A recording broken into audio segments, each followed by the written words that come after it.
අයිබුවන් මේ auto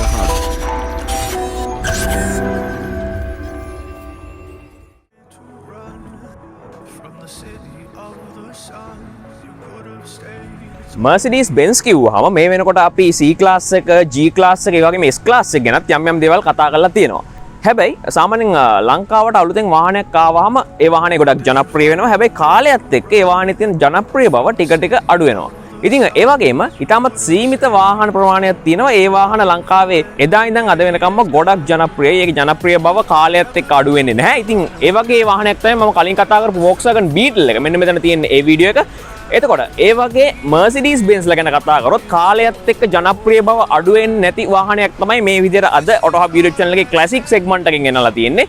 Mercedes Benz W124 එහෙම නැත්නම් E300 කියන මොඩල් එකේ වාහනේ තමයි අද ගෙනල්ලා තියෙන්නේ. විශේෂයෙන්ම W series එක කිව්වහම ඕගොල්ලෝ අලුත් Mercedes Benz fan කෙනෙක් නම් මේ ගැන ලොකු අයිඩියා එකක් නැතුව ඇති. 1984 දී ආපු මේ W series එක මේ වෙනකොට E class එක විදිහට තමයි හඳුන්වන්නේ. එතකොට මේක 1993 දී විතර තමයි මේ E class එක විදිහට කන්වර්ට් වෙන්නේ. ඉතින් ඒ ගැන ගොඩක් දේවල් තියෙනවා අද කතා කරන්න. ඉතින් සුපුරුදු විදිහටම ෆොටෝස් වීඩියෝස් ටිකක් තියෙනවා. හසිත 944 Instagram එකේ දැම්ම ගිහලා එකත් ෆලෝ කරන්න.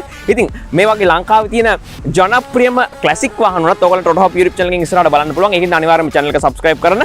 ඉතින් වාහනේ classic ටිකක් පරණ වුණාට කතා කරන්න ගොඩක් දේවල් තියෙනවා. එහෙනම් ටක් ගාලා යන් වීඩියෝ එකට මේ Auto Hub classic.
Mercedes Benz W124 කිව්වහම ගොඩක් දුරට body styles ගණනාවක්ම තියෙනවා. මේ තියෙන salon model එකට අමතරව coupe convertible ඒ වගේම 6 door limo එකකුත් අපිට මේ model එකේ market එකේ බලා ගන්න පුළුවන්කම තියෙනවා. එතකොට මම ටිකක් classic කරන්න පරක්කු වෙනවා. ඔයගොල්ලෝ ඉල්ලුවට ඒකට විශේෂ හේතුව තමයි මේ වගේ අර perfectම condition එකේ classics ටිකක් හොයන්න අමාරුයි. ඉතින් හොඳම වාහනයක් දෙන්න ඕනින් තමයි classics කරන්න පරක්කු වෙන්නේ. ඉතින් ඉස්සරහට classics ගොඩක් හම්බ වෙනවා ඔයගලන්ට videos වලින්. ඒ වගේම අලුත් වාහන ගොඩක් ඉස්සරහට එනවා. ඉතින් ගොඩක් දේවල් ගොඩක් වාහන පොලිමේ තියෙන හින්දා ගොඩක් රිවිව්ස් බලා ගන්න පුළුවන්. ඒකත් විශේෂයෙන් මතක් කරන්න ඕනේ classic fans ලට.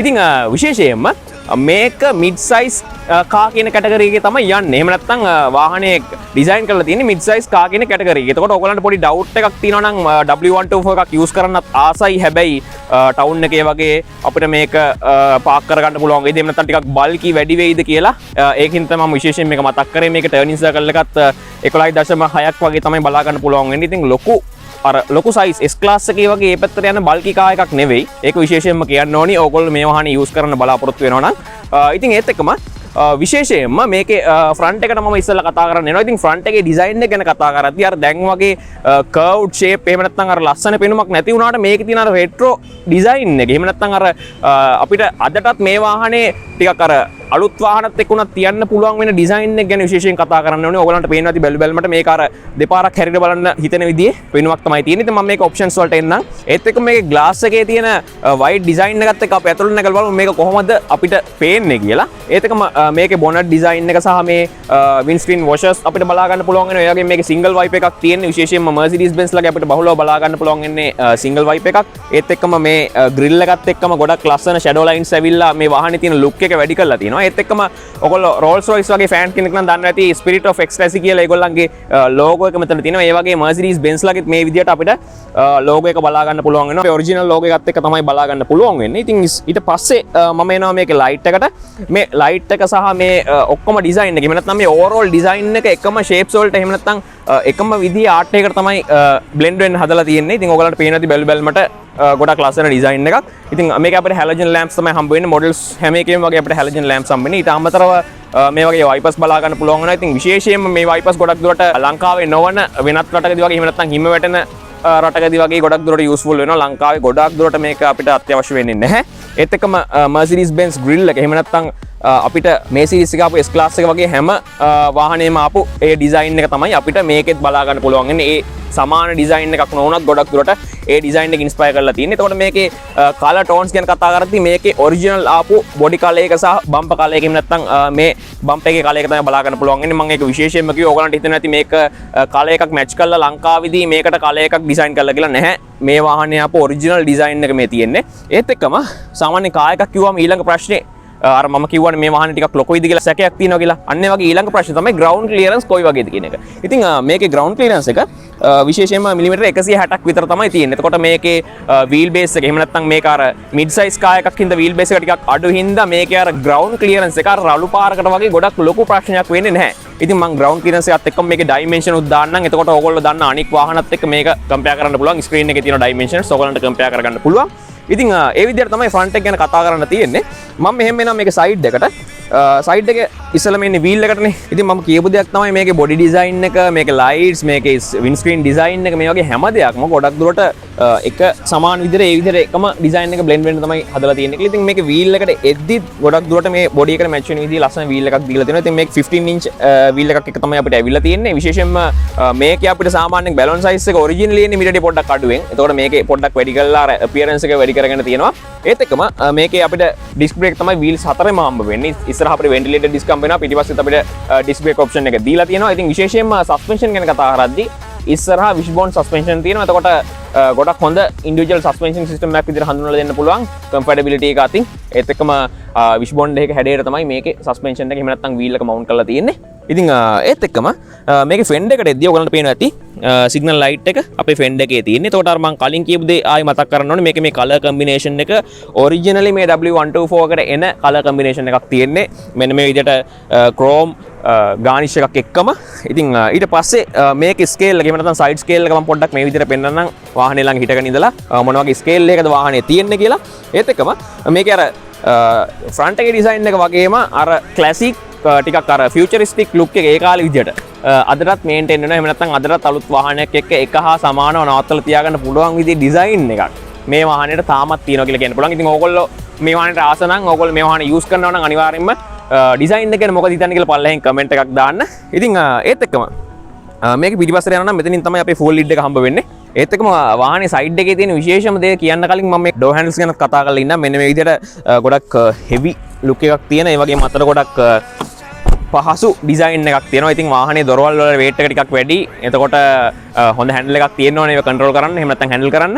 ඒත් එක්කම ඔයගලන්ට පේනවා මේ වගේ ගාඩ් එකකුත් තියෙනවා. සාමාන්‍යයෙන් අද කාලේ නම් වාහනවල මේ වගේ ගාඩ් එකක් අපි ආෆ්ටර් මාකට් හයි කරන්න එපා. හැබැයි ඒ කාලේ අපේ වාහනේ ආරක්ෂාවට ඒ විදිහටම ඩිසයින් එකක් එනවා. ඉතින් විශේෂම දේ ඔටෝ බියුටි channel එකේ පළවෙනියට තමයි මේ දේ කතා කරන්නේ. ඉතින් සාමාන්‍යයෙන් අපි ජැක් එකට අවශ්‍ය ටූල්ස්, රිපෙයාර් කිට් එකක් වගේ ගැන කතා කරන්නේ වාහනේ කාගෝ ස්පේස් එක ගැන කතා කරද්දී. එහෙනම් මම ඇයි සයිඩ් එකේදී මේ ජැක් එක ගැන කතා කරන්න පටන් ගත්තේ? මම කියන්නම්. ඉතින් ඔයගොල්ලෝ සාමාන්‍යයෙන් ට්‍රාන්ස්පෝර්ට් පළවෙනි මූවි එක වගේ බලලා තියෙනවා නම් ඔයගලන්ට මේ එක්ස්පීරියන්ස් එක ඇති BMW එක්ක. ඒකට මම කතා කරන්නේ Benz ගැන. මෙන්න මේ වගේ පොඩි යුනිට් එකක් එහෙම නැත්නම් මේ වගේ පොඩි කවුල් එකක් ඕපනින් එකක් ඔයගලන්ට පේනවා ඇති. මේ කොටස අයින් කළා මෙතන පොඩි ඕපනින් එකක් තියෙන්නේ. මේක තියෙන්නේ මොකටද? සාමාන්‍යයෙන් අපි ටයර් පංච් එකක් වුණොත් ඒ වගේ මොකක් හරි ටයර් එකට කරදරයක් වුණොත් ටයර් එක මාරු කරන්න ජැක් එක අරගෙන මේ අවශ්‍ය තැනට ප්ලේස් කරලා ජැක් කරන්න ඕනේ. එතකොට අපි එක්ස්පීරියන්ස් එකක් නැත්නම් අපි හදිස්සිය බොඩි එකට වගේ ජැක් කරොත් බොඩි එක කඩාගෙන උට් යන්න පුළුවන්. ඒ වගේ ප්‍රශ්න ඇති වෙන්නත් පුළුවන්. හැබැයි ඕගොල්ලෝ හදිස්සිය වෙඩින් එකකට වගේ යනවා නම් ඕගොල්ලෝ ටිකක් මාන්සි වෙන්න බැරි ඇඳුමක් නම් ඇඳන් ඉන්නේ මඩ ගා ගන්න බැයි නම් ඔයගලන්ට මේ ඔක්කොම කරන්න යනකොට ඇඳුමේ මඩ ගැවිලා ඉවරයි. හැබැයි මේකේ මෙතනින් අපේ වාහනේ ජැක් කරන්න පුළුවන්. ඔයගොල්ලෝ අර මං කිව්ව ට්‍රාන්ස්පෝර්ටර් පළවෙනි මූවි එකේ බලලා තියෙනවා නම් ඔයගලන්ට මේක ගැන හොඳ එක්ස්පීරියන්ස් එකක් ඇති. පළවෙනි කමෙන්ට් එකක් දාන්න. ඉතින් ඒ විදිහට තමයි තියෙන්නේ. ඉතින් ඔයගලන්ට දැන් වීඩියෝ එකේ දකින්න ඇති මොන විදිහටද ජැක් කරේ කියලා. ඉතින් ඒත් එක්කම මම මෙහෙම මේකේ රියර් සයිඩ් එකට එනවා. ඉතින් මම කිව්වනේ වාහනේ W class එක. එහෙම නැත්නම් E300 කියන මොඩල් එකේ තියෙන කියලා. එතකොට මේ විදිහට E300 කියලා බ්‍රෑන්ඩ් කරලා තියෙනවා. Mercedes Benz logo එක තියෙනවා. ඉතින් ඉස්සරහා සයිඩ් එකේ වගේම මේකේ පිටිපස්සෙත් අපිට බලා ගන්න පුළුවන් වෙන අර ඩිසයින් එක. එහෙම නැත්නම් අද කාලේ වාහනයකට මැච් වෙන ඩිසයින් එක පිටිපස්සෙත් බලා ගන්න පුළුවන් වෙනවා. කලර් කම්බිනේෂන් එකත් ඒ වගේ. ඒත් එක්කම අපිට මෙතනින් තමයි අපේ බූට් ඒරියා එක ඕපන් කරගන්න තියෙන්නේ. මම එතනට තව ටිකකින් එන්නම්. ඒත් එක්කම මේ වාහනේම තව තාස දෙයක් තමයි මෙන්න මේ විදිහට ග්ලූස් විදිහට ඩිසයින් කරලා තියෙන්නේ. මෙන්න මේ ලයිට් එක.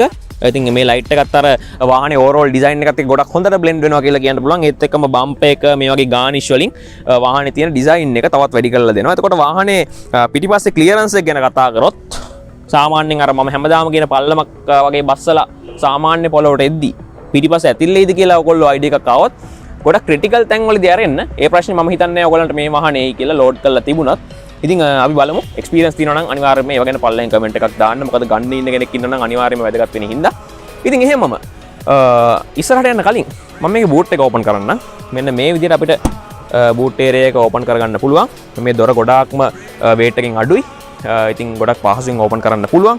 ඉතින් මේකේ ලීටර් කැපැසිටි ගැන කතා කරද්දී සාමාන්‍යයෙන් ලීටර් 550ක වගේ ඇවරේජ් ලීටර් කැපැසිටි එකක් මේ බූට් ඒරියා එකේ තියෙනවා. ඉතින් සෙඩාන් එකක් නේ. එහෙම නැත්නම් මේක සැලොන් කාර් එකක් නේ. ඒතකොට අනිවාර්යෙන් බූට් ඒරියා එක අපිට ගොඩක් දුරට හම්බ වෙනවා. ඒ වගේම ටිකක් අර ජැපනීස් නොවන ටිකක් හයි එන්ඩ් එක වාහනයක් නම් මේ වගේ වෝනින් ට්‍රයැන්ගල් එකකුත් අපිට මේ ටේල් ගේට් එකේ මවුන්ට් කරලා තියෙනවා. ඔයගොල්ලෝ දැකලා ඇති අත්දැකීමක් ඇති. ඉතින් ඒත් එක්කම මේකේ අපිට මෙතනින් ලයිට් එකක් බලා ගන්න පුළුවන් වෙනවා. ඒ විදිහට තමයි පිටිපස්ස ගැන කතා කරන්න තියෙන්නේ. ඒත් එක්කම මෙන්න මේ බූට් ෆ්ලෝ එකෙන් පහළ කොටස තමයි අපි ස්පෙයා වීල් එක බලා ගන්න පුළුවන් වෙන්නේ. සාමාන්‍යයෙන් රියර් සයිඩ් එක ගැන කතා කරද්දී අපිට ගොඩක් වාහනවල ෂාක් ෆින් ඇන්ටනා කියවෙනවනේ. එතකොට මේ වගේ වාහනවල ෂාක් ෆින් ඇන්ටනා බලාපොරොත්තු වෙන්න බෑ. ඒ වගේ දෙයක් මේකට ගැලපෙන්නෙත් නෑ. මේකේ තියෙන අර ලස්සන පෙනුමට ඒක බ්ලෙන්ඩ් වෙන්නේ නැහැ. ඉතින් මේකේ තියෙන්නේ මේ වගේ පවර් ඇන්ටනා එකක්. ඉතින් මේ විදිහට ඕගොල්ලන්ට මේක ඕපන් කරගන්න එහෙම නැත්නම් මේක ප්ලේස් කරගන්න පුළුවන්. ඉතින් මම හිතනවා මේවා තාමත් අර අලුත් ඇන්ටනා වලට වඩා මේවා ගොඩක් ඉෆෙක්ටිව් කියලා. දැන් තමයි වාහනේ තියෙන වැදගත්ම දේ කතා කරන්න යන්නේ. ඉතින් විශේෂයෙන්ම වාහනේ මේ දැනට තියෙන ඩීසල් එන්ජින් එකක්. මේක ස්ට්‍රේට් 6 එන්ජින් එකක්. මම මේක ගැන කතා කරන්න පොඩ්ඩක් පැත්තකින් තියලා මේකේ හිස්ටරි ගැන පොඩ්ඩක් කියන්නම්.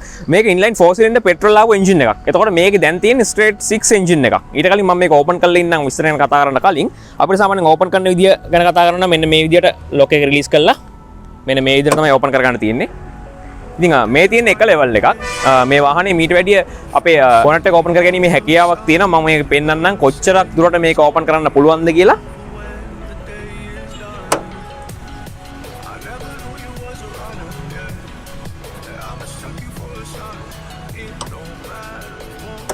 මෙන්න මේ විදියට අපිට මේ බොනට් එක ඕපන් කරන්න පුළුවන්. අපි ෆස්ට් ටයිම් තමයි මේ වගේ ඕපනින් එකක් ගැන කතා කරන්නේ. එතකොට විශේෂයෙන්ම මේ වාහනේ තියෙන දේ ගැන කතා කරන්න ඕනේ. මේ වාහනේ මම කිව්වා ඉන්ලයින් 4 සිලින්ඩර් එකක් ආපු වාහනයක් තමයි මේ විදිහට ස්ට්‍රේට් 6 එකක් විදිහට කන්වර්ට් කරලා තියෙන්නේ. ඉතින් විශේෂයෙන්ම කියන්න ඕනේ සාමාන්‍යයෙන් කන්වර්ට් කරනවා කිව්වහම අපිට මතක් වෙන්නේ එන්ජින් එක පොඩ්ඩක් චේන්ජ් කරලා පෙට්‍රල් එකක් ඩීසල් කරනවා. ඔය වගේ දෙයක් තමයි අපි කරන්නේ. නමුත් මේ වාහනේ ඔරිජිනල් ඩීසල් වෙහිකල් එක විදිහට මේ වාහනේ සම්පූර්ණ පාර්ට්ස් ඔක්කොම කන්වර්ට් කරලා තියෙන්නේ. ඒක තමයි මේ වාහනේ තියෙන විශේෂත්වය.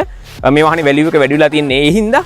ඉතින් ඒත් එක්කම ඊළඟට එන ප්‍රශ්න තමයි සාමාන්‍යයෙන් ඉන්ලයින් එන්ජින් ගැන කතා කරනවා නම් ඔයගලන්ට මතක ඇති මම ලෑන්ඩ් ක්‍රූසර් සහාරා වලදී කිව්වා V එන්ජින් එකක් එහෙම නැත්නම් V shape එකේ එන්ජින් එකක් දාන්නේ එන්ජින් රූම් එක දිග වෙන හින්දා. එහෙම නැත්නම් එන්ජින් එක දිග වැඩි වෙන හින්දා. එතකොට ඒක අඩු කරන්න තමයි V හැඩයට එන්ජින් එකක් ඩිසයින් කරන්න කියලා. එතකොට ඊට පස්සේ මම BMW Z4 එකේදී කිව්වා ඒකේ එන්ජින් කම්පාර්ට්මන්ට් එක දිග වෙලා තියෙන්නේ ඉන්ලයින් එන්ජින් එකක් තියෙන හින්දා කියලා. එතකොට ඕගලන්ට ප්‍රශ්නයක් ඇති ඉන්ලයින් 4 සිලින්ඩර් එන්ජින් කම්පාර්ට්මන්ට් එකකට කොහොමද ඉන්ලයින් 6 සිලින්ඩර් එන්ජින් එකක් දාන්නේ? එහෙම නැත්නම් ඉඩ ඇතිද? එතකොට ඒකෙදි විශේෂයෙන් කියන්න තියෙන දේ තමයි මේකේ ආපු හැම ඩිසයින් එකම හැම ස්ට්‍රක්චර් එකම එකම ඩයිමෙන්ෂන්ස් වල තියෙන. එතකොට ඕගොල්ලන්ට මේ වාහනේ කන්වර්ට් කරන්න හිතා ඉන්නවනම් එහෙම නැත්නම් ඕගොල්ලන්ට සාමාන්‍ය පරණ පෙට්‍රල් වගේ මේ වාහනයක් හම්බුනොත් ඕගොල්ලෝ ඩීසල් එන්ජින් එකක් තියන්න කැමති නම් ඕගොල්ලන්ට ප්‍රශ්නයක් තිබ්බනම් මෙච්චර කල් කිසිම ප්‍රශ්නයක් නැහැ. ඕගොල්ලන්ට මවුන්ටලින් එන්ජින් එක රිලීස් කරලා ඕගොල්ලන්ට ඉන්ලයින් එහෙම නැත්නම් ස්ට්‍රේට් 6 එන්ජින් එක තියන්න විතරයි තියෙන්නේ. වෙන මවුන්ට් වල මොඩිෆිකේෂන්ස් ඕ කිසිම දෙයක් කිරීමේ අවශ්‍යතාවයක් නැහැ. එන්ජින් රූම් එක පවා අවශ්‍ය විදිහටම ඩිසයින් කරලා තියෙනවා. මොකද ඔරිජිනලි මේ විදිහටම තමයි මේ වාහනේ ඩිසයින් කරලා තියෙන්නේ. එතකොට මේ වගේ තමයි ඩිසයින් එක බලා ගන්න පුළුවන් වෙන්නේ. මම කලින් කිව්වා වගේ මේක දැන් තියෙන්නේ ඉන්ලයින් 6 සිලින්ඩර් එහෙම නැත්නම් ස්ට්‍රේට් 6 ඩීසල් එන්ජින් එකක්. මේ වගේ එන්ජින් එකක් එක්ක මේකේ පවර් එක එහෙම නැත්නම් මේකේ බ්‍රේක් හෝස් පවර් එක 185ක් ඒ වගේම නිව්ටන් මීටර 260ක ටෝක් එකක් තියෙනවා. ඉතින් මේ වගේ පවර් එකක් එක්ක මේ වාහනේ සාමාන්‍යයෙන් පැයට කිලෝමීටර් 100ට රීච් කරන්න තප්පර 8ක් 9ක් වගේ කාලයක් යන්නේ. බොහොම සුළු කාලයක්. වාහනේ වයසත් එක්ක ඔයගලන්ට හිතන ඇති කොච්චර හොඳ පවර් එකක්ද කොච්චර හොඳට අපිට පර්ෆෝම් කරන්න පුළුවන්ද කියලා වාහනේ. ඒ වගේම ටොප් ස්පීඩ් එක සාමාන්‍යයෙන් පැයට කිලෝමීටර් 235ක් වගේ අපිට ගන්න පුළුවන්. ඒත් එක්කම මේකේ අපිට රියර් වීල් ඩ්‍රයිව් එකක් විතර තමයි මේ කාර් එකේ ඉන්නේ. ඊට අමතරව අපිට ඕල් වීල් ඩ්‍රයිව් ටිකක් දුර්ලභව බලා ගන්න පුළුවන් වෙනවා. ඒත් එක්කම විශේෂයෙන්ම මේකේ අපිට ලීටර් 70ක ෆුල් ටැන්ක් කැපැසිටි එකක් තියෙන හින්දා ක්‍රූසින් රේන්ජ් එක ගොඩක් හොඳයි. ගොඩක් හොඳ දුරක් අපිට යන්න පුළුවන් සාමාන්‍ය එක ටැන්ක් එකකින්. ඉතින් ඒත් එක්කම විශේෂයෙන්ම මේකේ අපිට 4 ස්පීඩ් සහ 5 ස්පීඩ් ඔටෝමැටික් ගියර් බොක්ස් බලා ගන්න පුළුවන් වෙනවා මේ මොඩල් එකේ. ඉතින් ඔය වගේ දේවල් තමයි කතා කරන්න තියෙන්නේ. ඒත් එක්කම මේකේ අපි මේන්ටෙනන්ස් පැත්තට පොඩ්ඩක් යනවා නම් සාමාන්‍යයෙන් මේකේ අපිට සින්තටික් සෙමි සින්තටික් ඒ වගේම මිනරල් ඔයිල් ඕනිම එන්ජින් ඔයිල් එකක් මේකට රෙකමන්ඩඩ් එකක් අපිට යූස් කරන්න පුළුවන්. ඒත් එක්කම සාමාන්‍යයෙන් අපිට මේකට ලීටර් 5 සහ ලීටර් 7 වගේ අතර ඔයිල් ප්‍රමාණයක් අවශ්‍ය වෙනවා මේකේ සර්විස් එකේදී. ඉතින් ඔය වගේ දේවල් තමයි කතා කරන්න තියෙන්නේ. ඉතින් ඒ වගේම මම කිව්වා මේක කන්වර්ෂන් එකක් කරලා තියෙන කියලා. එතකොට මේ වගේ සාමාන්‍යයෙන් එන්ජින් රූම් එක සම්පූර්ණයෙන් මේ විදිහට පැක් වෙලා තියෙන්නේ. අපි ස්ට්‍රේට් 6 එකක් දැම්මොත් ඒත් එක්කම අපි මේක ඉන්ලයින් 4 එකක් ඒ වගේම 5 එකක් වගේ දැම්මොත් මෙතනින් කම්පාර්ට්මන්ට් එක පොඩ්ඩක් ඉඩ තියෙනවා. ඉතින් මේක ඔරිජිනල් ඩිසයින් එක මේ විදිහට තමයි අපිට ඔරිජිනල් ඩීසල් වාහනෙත් අපිට බලා ගන්න පුළුවන් වෙන්නේ මේ මවුන්ට්ස් එක්කමයි. ඒත් එක්කම මම කිව්වා මේක නිකම්ම එන්ජින් එකක් වෙනස් කරලා කන්වර්ට් කරපු වාහනයක් නෙවෙයි කියලා. ඉතින් මේකේ ඩිෆරන්ෂල් මේකේ සස්පෙන්ෂන් මේ වගේ හැම දෙයක්ම මේ මොඩල් එකට එහෙම නැත්නම් මේ ස්ට්‍රේට් 6 ඩීසල් මොඩල් එකට ආපු පාර්ට්ස් එක තමයි මේ කන්වර්ෂන් එක කරලා තියෙන්නේ. ඒක විශේෂයෙන්ම කියන්න ඕනේ ආපහු පාරක්. ඉතින් ඔය විදිහට තමයි මේකේ පවර් එක ගැන කතා කරන්න තියෙන්නේ. ඉතින් ඕගොල්ලන්ට අයිඩියා එකක් ඇති. ඕගොල්ලෝ යූස් කරනවා නම් එහෙම නැත්නම් ඕගොල්ලෝ මේක එක්ස්පීරියන්ස් කරලා තියෙනවා නම් මේකේ පවර් එක කොයි වගේද එහෙම නැත්නම් මේක මොන හරි ඩවුට් එකක් තියෙනවද කියලා අයිඩියා එකක් ඇති. අනිවාර්යයෙන්ම පල්ලෙහෙන් කමෙන්ට් එකක් දාන්න. ඒත් එක්කම වාහනේ එහෙම නැත්නම් මේ E300 එකේ විශේෂ දෙයක් කියන්න ඕනේ. ඉතින් වාහනේ සාමාන්‍යයෙන් එයා ඉන්ටේක් එක ගැන කතා කරද්දී ගොඩක් දුරට අපිට ෆ්‍රන්ට් ග්‍රිල් එකේ එහෙම නැත්නම් ෂෙල් එකේ තමයි එයා ඉන්ටේක් එක බලා ගන්න පුළුවන්. එහෙම නැත්නම් එන්ජින් එකට එයා එක ගන්න මෙන්න මේ කොටසේ කොහෙන් හරි තමයි අපිට මවුන්ට් කරලා තියෙන්නේ. හැබැයි මේ E300 එකේ 606 කියන මොඩල් එකේ තමයි මෙන්න මේ විදිහට එයා ඉන්ටේක් එක එන්නේ. එතකොට ඔයගොල්ලෝ W124 එකක් දැකලා ඇති සමහර විට ඔය එයා ඉන්ටේක් එක නැතුව. එතකොට ඒ එන්නේ 603 මොඩල් එකේ. මේක 606 එන්ජින් එකක්. එතකොට මෙන්න මේ විදිහට සයිඩ් එකේ තමයි අපේ එයා ඉන්ටේක් එක බලා ගන්න පුළුවන් වෙන්නේ. එතකොට ෆ්‍රන්ට් ග්‍රිල් එකේ එයා ඉන්ටේක් එකට ෆැසිලිටි එක නැහැ. ඉතින් ඔක විශේෂයෙන්ම කියන්න ඕනේ. ඉතින් ඔය වගේ දේවල් තමයි වාහනේ පවර් එක සහ මේකේ කරලා තියෙන වෙනස්කම ගැන කතා කරන්න තියෙන්නේ. ඉතින් W124 එකක් එහෙම නැත්නම් E300 එකක් යූස් කරනවා නම් අනිවාර්යෙන් මේකේ performance කොයි වගේද ඔයගොල්ලෝ drive කරලා තියෙනවා නම් කොහොම handling කොයි වගේද මේ හැම දෙයක්ම ඔයගොල්ලන්ගේ experience දන්නේ නැති අයට දැනගන්න අනිවාර්යෙන් පල්ලෙන් comment එකක් දාන්න. එහෙනම් Mercedes Benz කිව්වම පවර් එක මේ වගේ හැමදේම වගේ මේ ඊළඟ වැදගත්ම දේ සැප පහසුව සහ ඉන්ටීරියර් ඩිසයින් එකනේ. ඇතුළට නැගලා බලමු ඉන්ටීරියර් සයිඩ් එක කොයි වගේද කියලා. අපි යන්න.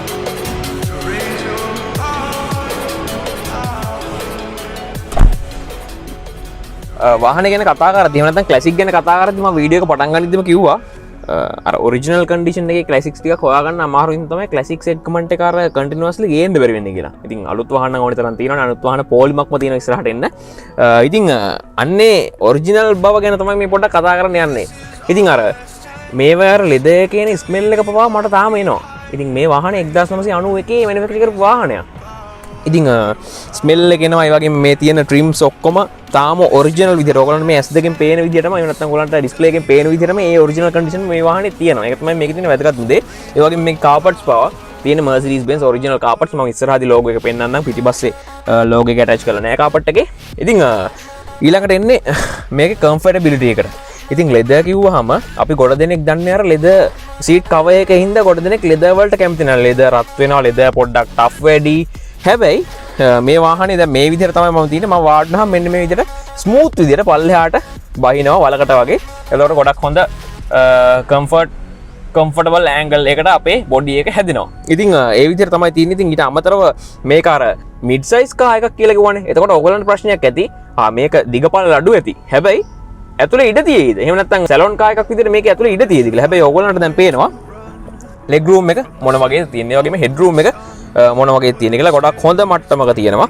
ඒත් එක්කම තවත් විශේෂයෙන් මම දකින දෙයක් තමයි සාමාන්‍යයෙන් අලුත් වාහන වල ෆිට් ඇන්ඩ් ෆිනිෂ් එක. එහෙම නැත්නම් එක රැල්ලක්වත් නැහැ කියන්නේ. අන්න ඒ විදිහට තමයි ඩිසයින් කරන්නේ. වාහනේ ලෙදර් එකක් වුණත් රැල්ලක්වත් නැති විදිහට ඩිසයින් කරන්නේ. හැබැයි අලුත් වාහන ටිකක් හાર્ඩ් යූස් කරොත් එම නැති රැලිත් ඇති වෙනවා. හැබැයි ඕගොල්ලන්ට පේනවා ඇති මේකේ තියෙන මේ රැල්ලක් එහෙම නැත්නම් රැලි වගේ ඩිසයින් එකකින් මේ වාහනේ තියෙන අර ක්ලාසික් ලුක් එක කොච්චර දුරට ඉම්ප්‍රූව් වෙනවද කියලා. ඒ වගේම මෙන්න මේ විදිහට තියෙන මේ ඔරිජිනල් විදිහට තමයි මේ තියෙන්නේ. මේක මේ රැලි පස්සේ හැදිලා නෙවෙයි. ඒක විශේෂයෙන් කියන්න ඕනේ. ඉතින් ඒවත් එක්ක මේ වාර ඇතුළට නැග්ගහම අපිට ක්ලාසික් වාහනයක නැග්ග ෆීල් එක ගොඩක් දුරට එනවා. ඉතින් ඒක විශේෂයෙන්ම මේකේ තියෙන දෙයක්. ඉතින් ඒ හින්දා ඒ වගේ අර ස්මෙල් එකේ ඉඳන් මම ඒ ටික විශේෂයෙන් කාපට්ස් පවා ගැන විශේෂයෙන් කිව්වේ ඒකයි. ඉතින් ඒත් එක්ක මේ වගේ ග්‍රැබ් හැන්ඩල් එකක් තියෙනවා. ඒ වගේම රීඩින් ලෑම්ප් එක තියෙන මෙන්න මෙතනින්. ඉතින් ගොඩක් වැදගත් දෙයක්. මෙතනත් ලෑම්ප් එකක් තියෙනවා. ඒ වගේම සාමාන්‍යයෙන් පවර් කර්ටන් එකක් වගේ ඉන්නේ. ඕගොල්ලෝ දන්නවනේ ටිකක් අර හයි එන්ඩ් එකේ වාහනයක ටිකක් පිටිපස්සේ ටිකක් ලොකු පැසෙන්ජර් කෙනෙක් යනවා නම් තමයි පවර් කර්ටන් එකක් එන්නේ. ඉතින් මේකත් මේ විදිහට පවර් කර්ටන් එකක් ඇවිල්ලා තියෙන්නේ. මේක අපිට ස්විච් එකක් යූස් කරලා ඕපන් කරගන්න, ක්ලෝස් කරගන්න පුළුවන්. ඒත් එක්කම මේක පැසෙන්ජර්ස්ලා දෙන්නෙක්ට ඩිසයින් කරලා තියෙන්නේ. ඒක විශේෂයෙන්ම කියන්නේ මෙන්න මේ වගේ ලොකු ෆ්ලෝ හම්ප් එකේ හින්දා. මේකටත් අර මම අරවට දාන තර්කේ තමයි දාන්න තියෙන්නේ. මේ වගේ බෙන්ස් එකක් පදිනවා නම් පැසෙන්ජර්ස්ලා කී දෙනෙක් පිටිපස්සේ යන්න පුළුවන්ද, කොච්චර සෙනඟක් මේක ගෙනියන්න පුළුවන්ද කියන එක ප්‍රශ්නයක් නෙවෙයි. එහෙම නැත්නම් ඒක මේකේ ඕනට ප්‍රශ්නයක් නෙවෙයි. මොකද අවශ්‍ය වෙන්නේ යන එක පැසෙන්ජර්ට හරි ගොඩක් හොඳ කම්ෆර්ටබිලිටි එකක් එක වාහනේ යන්න. ඒකින්ද මේකේ පැසෙන්ජර්ස්ලා 3 දෙනෙක්ට යන්න බෑ. මේකේ ෆ්ලෝ හම්ප් එකක් තියෙනවා කියන එක මේ වාහනේ අවාසියක් නෙවෙයි. මොකද මේක බලන්න පිටිපස්සේ ඉන්න එක VIP හරි කවුරු හරි පැසෙන්ජර් කෙනෙක්ට උපරිම කම්ෆර්ට් එකක් දෙන්න ඒ කාලේ හැටියට. ඉතින් ඒකින්ද මේකේ මේ කම්ෆර්ට් එක ගැන හිතලා පැසෙන්ජර්ස්ලා දෙන්නෙක්ට මේ වගේ ගොඩක් හොඳ ආම්රෙස්ට් එකකුත් දීලා තිනවා. ඔයගලන්ට පේන හැටි මේක එබෙන විදිහෙම මේ කොච්චර කම්ෆර්ටබිලිටි එකක් ඇතිද කියලා. මම මේ වාහනේ ගොඩක් උඩින් තියනව නෙවෙයි. මේක යූස් කරන්න ඉන්න නම් අනිවාර්යෙන් පල්ලෙන් කමෙන්ට් එකක් දාන්න. ඒගොල්ලෝ දන්නවා මේක එක්ස්පීරියන්ස් එක කොයි වගේද කියලා. ඉතින් සීට් පොකට්ස් ගැන මම කලින් කතා කරා. ඉතින් ඒ විදිහට තමයි කතා කරන්න තියෙන්නේ. ඉතින් ඕවරෝල් ගත්තාම අර ස්මෙල් එකේ ඉඳන් ක්ලාසික් ලවර් කෙනෙක් නම් බෙන්ස් වලට ආස කෙනෙක් නම් ගොඩක් හොඳ චොයිස් එකක් කියලා හිතනවා මේ වාහනේ. ඉස්සරහට ගිහින් බලමු අවසාන වශයෙන් මොනවද ඉස්සරහ තියෙන්නේ කියලා. වාහනේ ඩ්‍රයිවිං සීට් එකේ ඉන්නේ. එතකොට මේකේ කම්ෆර්ටබිලිටි ගැන කතා කරද්දී පිටිපස්සේ වගේ මේ මැටීරියල්ස් වලින් තමයි මූලික ඩිසයින් කරලා තියෙන්නේ. ඉතින් ඒ හින්දා අර ඒ රෙබෙන සුළු ගතිය සහ ඇඟට පහසුව මේකට බරක් වැටුනහම අපේ ඇඟේ හැඩයට මේ සීට් එක ෂේප් එක වෙනස් වෙන ගතිය ඒක හොඳටම හොඳයි. එතකොට ගොඩක් දුර ඩ්‍රයිව් කරද්දී මේක ගොඩක් වැදගත් වෙනවා. ඉතින් ඒත් එක්කම මේ වාහනේ මේ අපේ ෆ්‍රන්ට් සීට් එක එහෙම නැත්නම් ඩ්‍රයිවර්ගේ සීට් එක ඉලෙක්ට්‍රිකලි තමයි කන්ට්‍රෝල් කරන්න පුළුවන්. මෙන්න මේ විදිහට අපිට මේකේ බෑක් රෙස්ට් ඇන්ගල් එක, මේකේ ඩෙප්ත් එක, මේකේ හයිට් එක, මේ වගේ ගොඩක් දේවල් වෙනස් කරන්න පුළුවන් වගේම ඊළඟ විශේෂ දේ අපි ගොඩක් අලුත් වාහන කතා කරලා දිනවා. හැබැයි මේ වගේ ඔප්ෂන් එකක් කතා කරලා නැහැ. ඉතින් දැන් පේන්නන්න යන්නේ මේකේ හෙඩ් රෙස්ට් එක කන්ට්‍රෝල් වෙන විදිය. ඔයගලන්ට පේනවා ඇති අපිට අතින් මෙන්න මෙහෙම දඟලගෙන උස්සන්න පාත් කරන්න ඕනේ නැහැ. ඉතින් මේක අර පරණ එහෙම නැත්නම් ටිකක් 1990 ගණන් වල වාහනයක් වුණාට අර මම කිව්වනේ මේක අදටත් මේ වාහනේ අලුත් වාහනයක කම්පීට් කරන්න පුළුවන් කියලා. ඉතින් මෙන්න මේ වගේ ඔප්ෂන්ස් වලින් තමයි ඒකට හේතු වෙලා තියෙන්නේ. ඉතින් ඒකින්ද ඔයගලන්ට පේනවා ඇති හෙඩ් රෙස්ට් එක මෙන්න මේ විදිහට අවශ්‍ය විදිහට අපි ට්‍රැෆික් එකක ඉන්න වෙන්න පුළුවන්, අපි නවත්තගෙන ඉන්න වෙන්න පුළුවන්. අපිට මේ ඉන්න ඇන්ගල් එක මෙහෙම නැත්නම් ඔයගොල්ලෝ මේ හේතු වෙලා ඉන්න ඇන්ගල් එකෙන්ම පොඩ්ඩක්වත් අතවත් හොලවන්න නැතුව, අතවත් උස්සන්න නැතුව මෙන්න මේ විදිහට අවශ්‍ය විදිහට හෙඩ් රෙස්ට් එකේ හයිට් එක වෙනස් කරගන්න. ඒත් එක්කම ඒ ගමන් මම පිටිපස්ස සීට්ස් වලට තාම පොඩ්ඩක් එනවා. පිටිපස්සේ සීට්ස් වල හෙඩ් රෙස්ට් උත් අපිට පොසිෂන් කරගන්න වෙනම බටන් එකක් ඉස්සරහා තියෙනවා. වැකියුම් සිස්ටම් එකකින් තමයි ඒක කන්ට්‍රෝල් වෙන්නේ. අපේ පිටිපස්සේ හෙඩ් රෙස්ට් ගැන කතා කරද්දී ඒකත් විශේෂයෙන්ම කියන්න ඕනි. අපිට සාමාන්‍යයෙන් සීට් එකේ මවුන්ට් කරපු හෙඩ් රෙස්ට් ගැන තමයි කතා කරලා තියෙන්නේ. නමුත් අපේ පිටිපස්සේ හෙඩ් රෙස්ට් මේ වාහනේ ටිකක් වෙනස් ඩිසයින් එකක් තියෙනවා. ඔයගලන්ට දැන් වීඩියෝ එකේ පේනවා ඇති. ඉතින් ඒත් එක්කම මේකේ අපෝල්ස්ටරි ගැන කතා කරද්දී අර පිටිපස්සේ ඩිසයින් එකම තමයි ඔරිජිනල් වුඩන් ට්‍රිම් එක, මේ ලස්සන ලෙදර් එක, ඒ වගේම ස්ටෝරේජ් එකකුත් තියෙනවා ෆ්‍රන්ට් ඩෝර්ස් වල. ඉතින් ඒකත් විශේෂයෙන්ම කියන්න ඕනේ අපිට බොටල් එකක් වගේ දැන් මේ හැකියාවක් නැහැ. මොනවා හරි අපිට ෆයිල්ස් වගේ දේවල් නම් දාලා තියාගන්න පුළුවන්. ඉතින් ඒත් එක්කම මම මෙහෙම එනවා මේකේ සෙන්ටර් කන්සෝල් ඒරියා එකට. එතකොට සාමාන්‍ය සෙන්ටර් කන්සෝල් ඒරියාගේ අලුත් වාහනයක නම් එන්නේ අපිට සෙන්ටර් කන්සෝල් ඒරියා කියන්නේ ආම්රෙස්ට් එකනේ. නමුත් මේකේ අපිට ටිකක් හයිට් එක වැඩි, ටිකක් ඊට වැඩිය පහසු ආම්රෙස්ට් එකක් තියෙනවා. ඔයගලන්ට පේනවා මේ එබෙන විදිහට මේකේ කම්ෆර්ටබිලිටි එක කොහොම වෙන්නේ නැද්ද කියලා. ඉතින් මම මේක දැනට පොඩ්ඩක් අකුලලා තියාගන්නවා. ඉතින් මෙන්න මේ විදිහට. ඉතින් ඒත් එක්කම මෙතනින් තමයි අර ආම්රෙස්ට් එකට පහලින් එන අර සුපුරුදු ස්ටෝරේජ් එක ඒක ඩිසයින් කරලා තියෙන්නේ මෙන්න මේ විදිහට. ඒකත් මේ වුඩන් පැනල්ස් වලින් තමයි ඩිසයින් කරලා තියෙන්නේ. ගොඩක් ලස්සන ඩිසයින් එකක්. ඔයගලන්ට පේනවා ඇති මේ කෑල්ලෙන් කෑල්ල ෆික්ස් කරලා ගොඩක් ස්මූත් එහෙම නැත්නම් ගොඩක්ම ලස්සන විදිහට ඩිසයින් කරලා තියෙන්නේ මෙන්න මේ විදිහට. ඇකිලිලා යන විදිහට අර දැන් තියෙන රෝලඩෝ එකක් වගේ තමයි මේකේ ඩිසයින් එක කන්සෙප්ට් එක හඳුන්වලා දෙන්න තියෙන්නේ. ඉතින් ඒත් එක්කම මම මේක මෙහෙම වහලා තියාගන්නම්. එතනින් ඉස්සරහා තමයි අපේ පවර් ෂටර් බටන්ස් තියෙන්නේ. එතකොට අපේ ඩෝ එකේ ඒ ටික තිබුණේ නැහැ. ඉතින් මේ තියෙන්නේ power shutter buttons front දෙක සහ rear දෙක. ඒත් එක්ක මේ තියෙන අපේ power mirrors. ඉතින් ඒත් එක්කම මෙතනින් තවත් ස්පෙෂල් බටන් එකක් තියෙනවා. මේකෙන් අපේ rear speakers cut off කරන්න පුළුවන්. එතකොට driver කෙනෙක් නම් යන්නේ ඉස්සරහා passenger යන්නේ පිටිපස්සේ නම් ඉතින් එයාට disturb නම් මෙතනින් පිටිපස්සේ speakers cut off කරලා තියන්න පුළුවන්. ඒත් එක්කම මේ තියෙන්නේ අපේ automatic gear box එකේ gear lever එක. ඉතින් අර classic look එකක් තියෙන විදිහට ඔයගලන්ට මේක plastic වගේ පේන්නේ නැති. නමුත් මේක ඔයගලන්ට පේන්නේ නැති මේ එබෙනකොට මේ ගොඩක් අතට පහසු විදිහට ගොඩක් වෙලා වුණත් අල්ලන් ඉන්න පුළුවන් විදිහට තමයි design කරලා තියෙන්නේ. ඒත් එක්කම මෙතනට આવොත් මෙතනින් තමයි අපේ ashtray එක සහ 12 volts out එකක් තියෙනවා. ඉතින් මේ තියෙන්නේ after market high කරපු layer එකක් original එක නෙවෙයි. ඉතින් එතනින් උඩට આવොත් මේ trim එකත් එක්කම අපිට අපේ AC control area එක බලා ගන්න පුළුවන් වෙනවා. ගොඩක් අර classic design එකේ buttons තියෙන්නේ මෙන්න මේ විදිහට ගොඩක් අතට පහසුයි. එතකොට අර මේකට හුරු වුණාම අපිට මේ දිහා බලන්න අවශ්‍ය වෙන්නේ නැහැ මේව control කරන්න. ඒත් එක්කම අර මම පිටිපස්සේ කිව්වා මේකේ power curtain එකක් තියෙනවා කියලා. ඉතින් power curtain එක control කරන්න තමයි මෙතනින් මෙන්න මේ button එක තියෙන්නේ. ඒත් එක්කම පිටිපස්සේ headrest control කරන්න තියෙන මම කලින් කිව්වා වගේ මෙතනින්. ඒ වගේම defog button එකක් තියෙනවා. ඉතින් ඒත් එක්කම මම මේකේ overall design එකට එනවා. ඉතින් overall design එක ගැන කතා කරද්දී මෙන්න මේවත් ටිකක් hard material එකක් වුණාට ගොඩක් අර soft touch විදියට තමයි design කරලා තියෙන්නේ මේ overall design එක. එතකොට මම මේ seat එකේ ඉන්නකොට dashboard එකෙන් බාධාවක් නැහැ. එහෙම නැත්නම් dashboard එකෙන් අපිට බාධාවක් නැහැ මේකේ තියෙන ඉස්සරහා බලා ගන්න. ඒ වගේම speakers දෙකකුත් දෙපැත්තේ තියෙනවා. ඊට පස්සේ මම එනවා passenger side එකට. අපිට lockable glove box එකක් මෙන්න මේ විදිහට තියෙනවා. අපිට මේක lock කරලා තියාගන්න පුළුවන්. ඉතින් ඒ විදිහට තමයි තියෙන්නේ. ඔයගලන්ට front passenger ගේ leg room එක කොයි වගේද කියලා බලා ගන්න පුළුවන්. ඉතින් අතුලට ගොඩාක් ඉඩ තියෙනවා වාහනේ. එතකොට අර ඉඩ කඩ ගැන ප්‍රශ්නයක් තියෙනවා නම් මේකට අර mid size car එකක් විදිහට හඳුන්වපු හින්දා මේක ඉඩ නැද්ද කියලා ප්‍රශ්නයක් තියෙනවා නම් හොඳ උත්තරයක් ඔයගලන්ට හම්බෙන්නේ නැති. ඉතින් ඒත් එක්කම ඊළඟ වැදගත්ම දේ steering wheel එක. ඉතින් මෙන්න මේක තමයි steering wheel එක බලා ගන්න පුළුවන් වෙන්නේ. ඉතින් අර 4-spoke design එකක් තියෙනවා. ඒ වගේම මේ care bag එකකුත් අපිට මේක බලා ගන්න පුළුවන් වෙනවා. Benz logo එකත් එක්කම. ඉතින් මේක අර ගොඩක් අතට පහසු design එකක් කියලා කියන්න පුළුවන්. ඉතින් වාහනේ අර handle කරන්න ගොඩක් පහසු විදියට. ඒත් එක්කම ඊළඟට එන්නේ gauge cluster එකට. gauge cluster එක ගැන කතා කරද්දී ඉතින් ඔයගලන්ට පේනවා ඇති analog meters ප්‍රධාන වශයෙන් අපිට පේන්නේ නිකන් 3යි. round 3ක් නේ තියෙන්නේ. හැබැයි මේකේ analog meters තියෙනවා 5ක්. ඉතින් මොනවද මේ තියෙන්නේ? ඒත් එක්කම විශේෂයෙන්ම මේක wooden trim original එනවා කියවනේ. ඒ වගේම rare design එකක් පෙන්වන්න යන්නේ. මෙන්න මේ විදිහට මේ gauge cluster එකේ base එකත් ඔයගලන්ට පේනවා ඇති. ඒ විදිහට ඒ wooden trim එකෙන්ම design කරලා තියෙනවා. මේක ගොඩක්ම rare design එකක්. සාමාන්‍යයෙන් බහුලව අපිට බලා ගන්න ලැබෙන්නේ නැහැ. මම වම් අත පැත්තෙන් පටන් ගන්නම්.